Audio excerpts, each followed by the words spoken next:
Welcome to Undisputed. We are live from Los Angeles. I'm Jenny Taft here with Skip Bayless and Shannon Sharp. Guys, good morning. Good morning, good morning. How we doing? You're looking good for the Dodgers, Skip. You go last night? I went. You went? You jinxed them? You jinxed get a them. number on them. Way to go. Just as long as you don't attend any Cowboy games this year, I will be just fine. Well, they were down 2-1 before I even went to a game. Oh, so, really? So who jinxed them? Well, you did. Look at Way you to go. getting out and about, seeing a game, You Shannon. know that? That's a big deal for So you. I'm feeling good, Skip. Feeling good. Something bad about to happen. Something bad about to happen? Oh, okay. Interesting. Guys, we got a lot to talk about today, including more of the drama surrounding Ben Simmons. After throwing Simmons out of practice Tuesday, Doc Rivers admitted that the drama took away the fun of opening day, but the Sixers apparently had a team dinner in New Orleans that cut some of the tension surrounding the team. And Philly responded well, blowing out the Pelicans 117-97 last night. So, Shannon, will Simmons ever play for the Sixers again? I don't believe he will, Skip. But the better question is, Skip, is that what are you holding on to him for? I think he's voiced his opinion to you. He's told Doc to his face. He's told upper management to their face that he wants to be out of Philly. And it does not matter where you trade him. I just no longer wants to play here. But, Skip, can I ask you a question? There's a saying said the elephant in the room. Well, how do we get the elephant out of the room if the elephant isn't in the room to get addressed? The guy that you seem to be causing the tension isn't there for the dinner. I can see if Ben Simmons was there and we had a meeting, Skip, we could get together like, hey, we're going to break bread. About the team bonding dinner in New Orleans before last night. Yeah. Don't you need the guy that's generating a lot of the tension, the majority of the tension? Don't you need to have him there? So what happens? Okay, you had this lovely dinner, had some wine, and you talked about how good, because it seems you played very well, Skip. You had 4 guys have at least 20 points, 6 total guys in double figure, and you blew the Pelicans out, which is not a surprise. David Griffin, guess what? Miss Benson, coach is not going to be the only thing that's getting fired. But, Skip, what happens when you go back? They say they're not going to have practice today. So what happens tomorrow? When they open up with the Nets and, okay, Ben, is Ben going to play or is he not going to play? You say, Ben, get in the ball game. Ben said, nah, I'm good over here sitting on the sideline. Then what? What good is that dinner? I get it. I've never really been in a situation like this or had a teammate that was so disgruntled about being there that he caused this kind of conflict. I was in a very similar situation to Ben, Skip, because my 4th year, Mike's first year, second year there, Skip. Mike Shanahan. They tried to trade me. Now, mind you, Skip, I had gone to 4 straight Pro Bowls, led the team in receiving 4 straight times. I was an all-pro. He tried to trade me to the Arizona Cardinals along with Mike Pritchard in the first rounder for Eric Swan. Now, I'm like, hold on, wait a minute. Eric Swan, by the way, a disruptive pass rusher. Defensive tackle, about 335 pounds, who was coming into his own. He was an all-pro also. But my thing was, Skip, like, hold on. So you're saying you got a better chance of reaching the ultimate goal, which is winning championships, without me. But did you go home? Did you pout? Did you quit? Skip, this was the offseason. I came into Mike's office. The first day back, I went to his office. I said, Mike, I'm not upset that you tried to trade me. I'm upset that you tried to make the team better and you thought you could do it without me. Now, I'm going to show you I'm the best tight end in football. Skip, I came in, did what I had to do. And then what happened? We won the Super Bowl next year. Thank you. But Skip, were you traded? No. No. But Skip, remember how I told you, Skip? I would not have handled it like Ben. See, I'm dealing from firsthand experience, and everybody, you don't know what you would do in that situation. But I've been in that. Twitter? Yeah, but Skip, you know how people live. And a lot of times what I try to do is like when I analyze a situation, Skip, a lot of times I've been in similar situations, or I've been close to situations that appear to be just like what's going on now. So I feel like I'm speaking from a position of knowledge.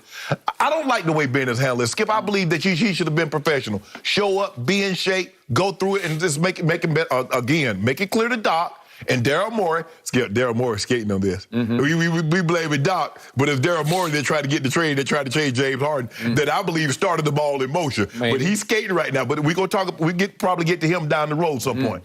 But Skip, for me, I just don't understand. At some point in time, you're going to have to move on from this situation because I don't see it getting any better. How does it get any better? And I've been reading, it says Ben is mentally checked out. It's saying that he feels he needs to go somewhere else where he feels he can make mistakes and not have people critical of him within the organization. So that tells me Ben ain't got nothing else to do with you guys, Philly. Philly, just go ahead and move him before it gets even worse. And then, I don't see it getting better. I see it getting worse if they don't hurry up and get this man out of town.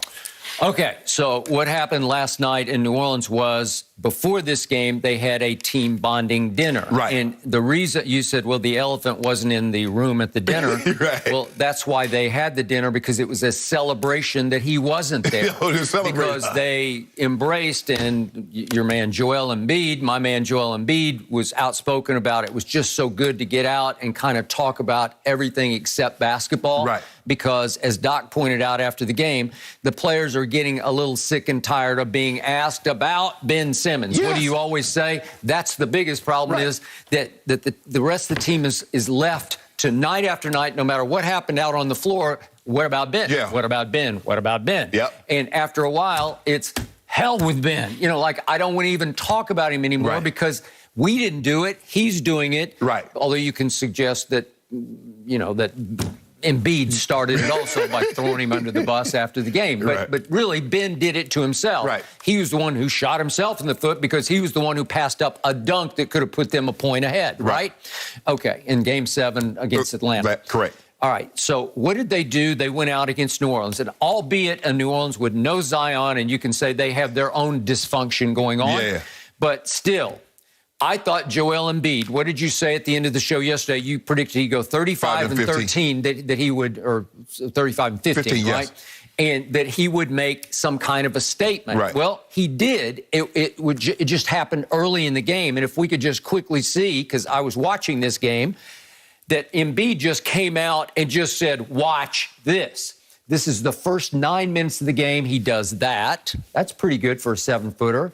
That was actually pretty lucky for a 7-footer, but he comes down the next time, and that wasn't lucky. That's pretty special stuff. And then he goes up and under, and that's unstoppable if you can pull that off. And then, of course, he's making his free throws because he's a 90% free throw shooter. And all of a sudden, I look up, and he scored 12 points in 9 minutes. Well, listen, that is special stuff. Yes, of course. That was an early salvo of a statement, albeit against New Orleans, but it was opening night of, and I tweeted about this immediately, hell with you, Ben Simmons. That's what he's basically saying. We're just fine without him. We're going onward and upward without Ben Simmons.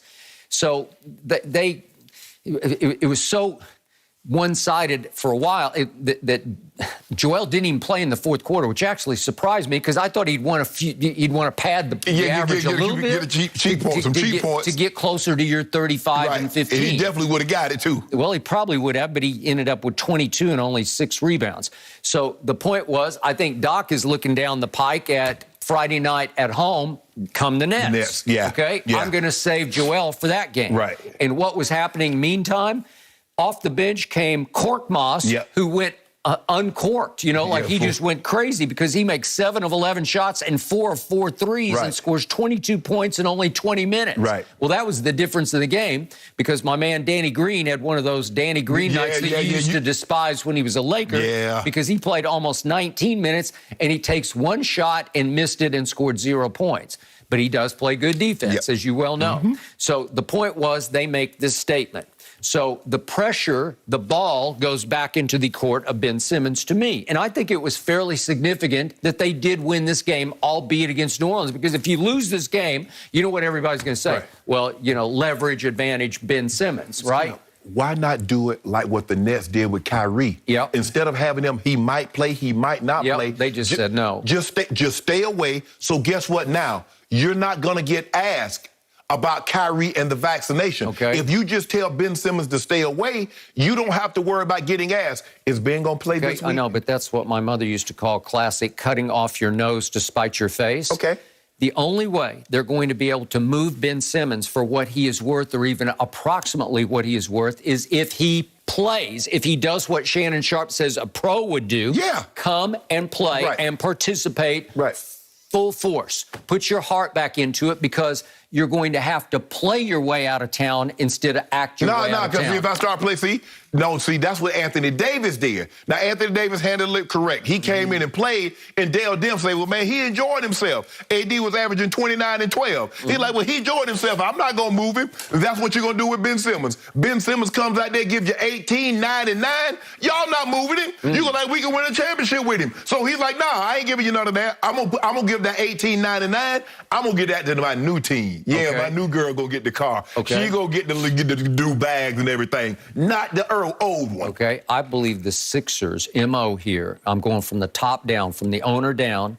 I think they're saying if he wants to stay away, he can stay away, but we will keep him on ice. We're not going to move him.